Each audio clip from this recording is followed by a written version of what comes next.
చంద్ర, చెప్పండి నానమ్మా. చెప్పాల్సింది నువ్వే. ఏం చెప్పాలి నానమ్మా? ఇంకా ఇంట్లోనే ఉన్నావేంట్రా?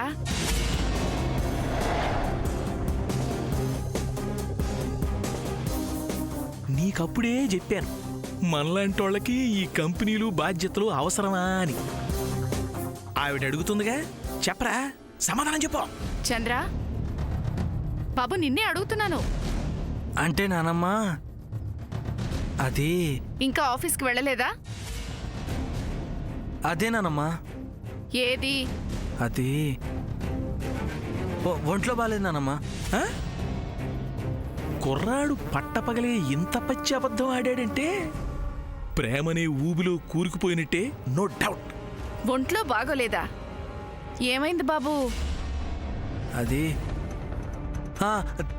తలనొప్పిగా ఉంది నానమ్మా. అంటే ఒక్కరోజు ఆఫీస్కి వెళ్ళేసరికి నీకు తలనొప్పి వచ్చేసిందనమాట. నో నో నో, దానివల్ల కాదు నానమ్మా. మరి ఏంటి బాబు?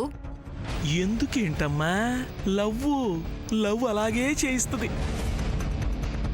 కారణం ఏమిటి చెప్పు.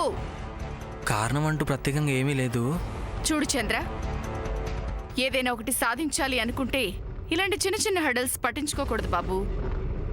నిజంగానే నీకు తలనొప్పి ఉండుంటే ఒక టాబ్లెట్ వేసుకుంటే సరిపోయేది కదా, ఇంత ఆలోచన ఎందుకు? ఇదేం బాలేదు బాబు.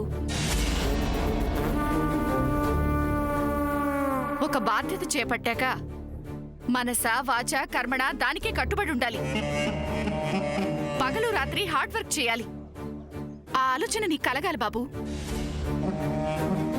ఆ దీక్షా పట్టుదల నీలో పుట్టాలి.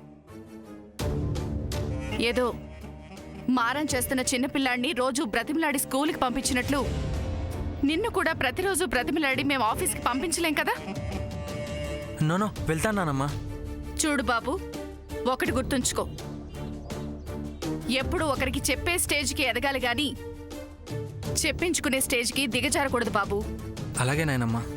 ఏంటి ఇలాగే వెళ్తావా? డ్రెస్ చేంజ్ చేసుకుని వెళ్ళు.